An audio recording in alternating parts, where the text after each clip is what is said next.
Hello sir, नमस्कार। हाँ, नमस्कार जी, मैं आकाशवाणी छतरपुर से सुब्रता बोल रही हूँ। जी। सर, जैसे कि अभी देश में अनलॉक हो गया है तो सभी लोग बहुत ज्यादा सड़कों पे दिखाई दे रहे हैं, दुकानों में हैं। तो ऐसे में एक आम इंसान के मन में ये डर रहता है कि कोरोना के केसेस में लगातार बढ़ोतरी हो रही है। एक तरफ अनलॉक हो गया है, तो उसको क्या करना चाहिए? बाहर जाके सामान वगैरह खरीदना चाहिए कि अपने घर में रहना चाहिए? देखिए, वर्तमान स्थिति में सरकार ने एक लंबे लॉकडाउन के बाद समय की मांग देखते हुए और कोरोना की स्थिति देखते हुए, कोरोना के स्प्रेड को देखते हुए ये निर्णय लिया है कि क्रमिक रूप से लॉकडाउन को हटाया जाए। उसी क्रम में अभी हम लोगों को सरकार ने लॉकडाउन हटाया है। अब ये व्यक्तिगत जिम्मेदारी भी है साधारण नागरिकों की कि वो अपना, अपने परिवार का, समाज का, सभी का बचाव करें। जो प्रमुख बिंदु हैं बचाव के, वो स्पष्ट है कि अपने मास्क बांधना, 2 गज की दूरी बताई है, हाथ का सैनिटाइजेशन बताया है। और जैसे अभी जहाँ तक मार्केट खुल गए हैं, हमारे जैसे रोज की जो आवश्यकताओं की वस्तुएं हैं वहाँ लेने के लिए भी जाएगा, उसके लिए भी सरकार ने गाइडलाइन दी कि एक बार में एक दुकान पर 4-5 आदमी से ज्यादा नहीं जा सकते हैं। उन्होंने भी गोले बना दिए हैं कि उन गोलों में उतनी डिस्टेंसिंग के साथ आपको जाना है।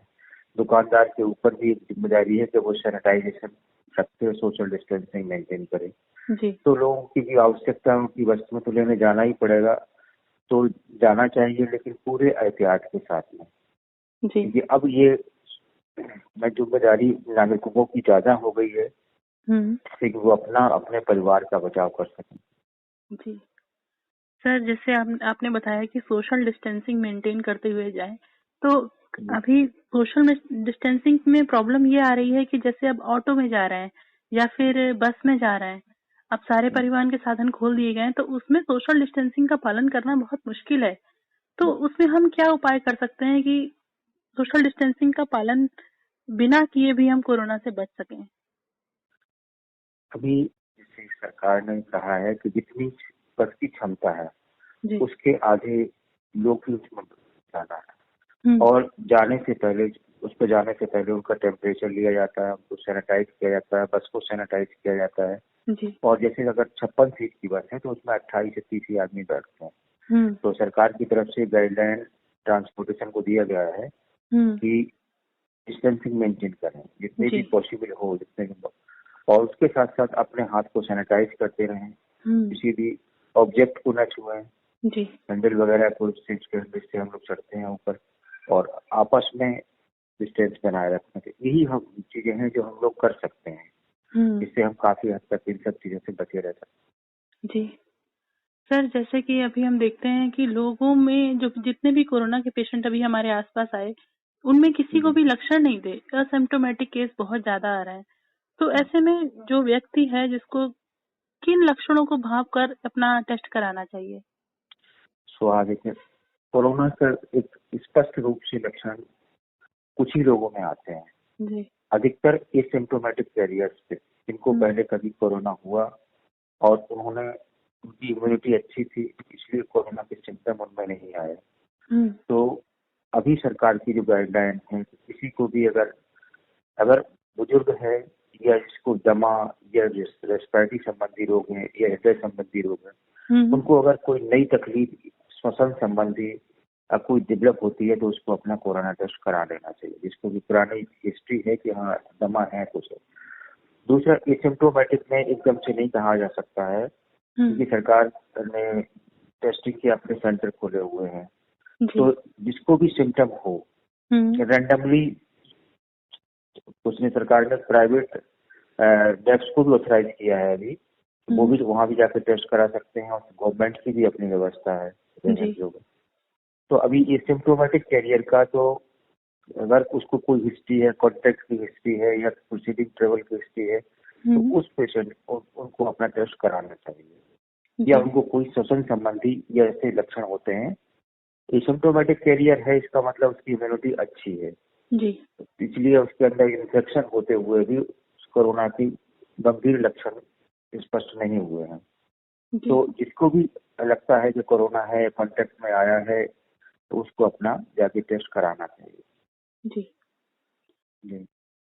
सर अभी जो हमारे पास कुछ पेपर में हम पढ़ते हैं या कई जगह सुनने को आता है कि एसी का प्रयोग ना करें, फ्रिज का पानी ना पिएं या ठंडी चीजें ना खाएं, तो इन बातों में कितनी सच्चाई है?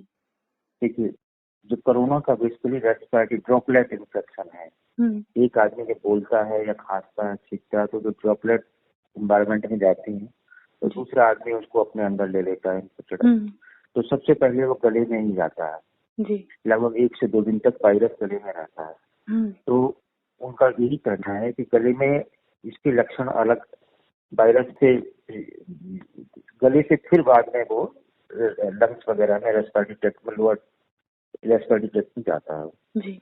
तो जैसे एसी का भी तापमान की बात जहाँ तक आई, ठंड में ये इन्फेक्शन प्रेसिपिटेट होते हैं, कोरोना इटसेल्फ नहीं, लेकिन रेस्पिरेटरी तकलीफ जो है ना, श्वसन संबंधी तकलीफ ज्यादा टेम्परेचर से कम टेम्परेचर से ये बढ़ जाते हैं, खासकर दमा के मरीजों की। इसलिए अभी सरकार ने बताया है कि 24 डिग्री टेम्परेचर रखें अपने एसी का, उससे कम न रखें, जिससे कि ज्यादा ठंडक होने से श्वसन संबंधी समस्याओं का उभार न हो लोगों में।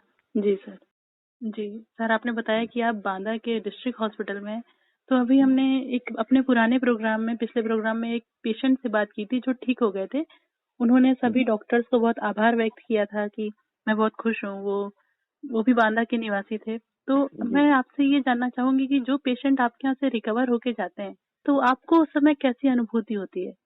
स्वाभाविक है, डॉक्टर का उद्देश्य होता है कि पेशेंट की वेलबींग, वो स्वस्थ होकर अपने घर जाए, ये डॉक्टर का मेन उद्देश्य होता है। तो हम लोगों को उनके स्वस्थ होने पर, उनको रिकवर होने पर हम लोग को बहुत खुशी होती है, पूरी टीम की खुशी होती है। जी सर, आपके यहाँ कोविड-19 के जो पेशेंट आते हैं, जो उनकी जांच करने के साधन होते हैं, वो आपके यहाँ उपलब्ध है कि आप लोग टेस्टिंग के लिए कहीं और भेजते हैं? नहीं, टेस्टिंग के लिए हमारे यहाँ सेंटर बनाए हुए हैं, मेडिकल कॉलेज में भी है, सामुदायिक स्वास्थ्य केंद्र स्तर पर भी है, ये सब हमारे यहाँ सेंटर बने हुए हैं कोविड टेस्ट के लिए। जी सर, आप हमारी आकाशवाणी के माध्यम से जनता को क्या संदेश देना चाहेंगे?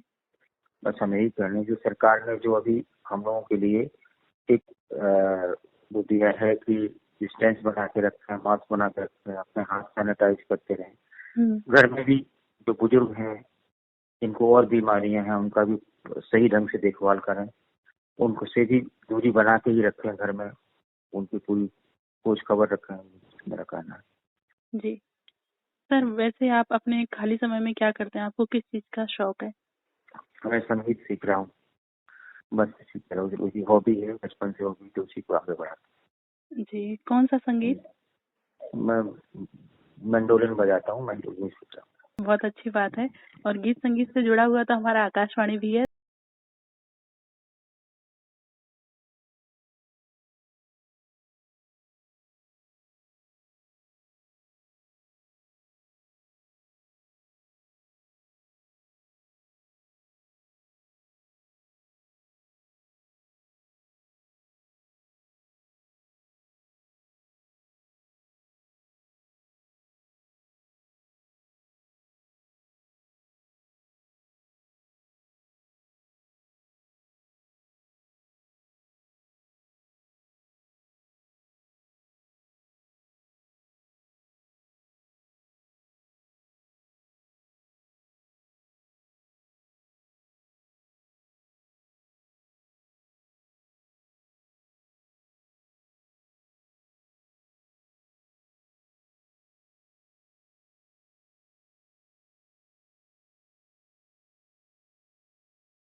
और सर इस संकट की घड़ी में आप हमारे फ्रंट लाइनर्स हैं, सबसे आगे खड़े हैं सर, हम आपको बहुत बहुत धन्यवाद देना चाहेंगे। धन्यवाद। श्रोताओं, अभी हमने बातचीत की जिला चिकित्सालय बांदा में पदस्थ डॉक्टर शिवदत्त त्रिपाठी जी से।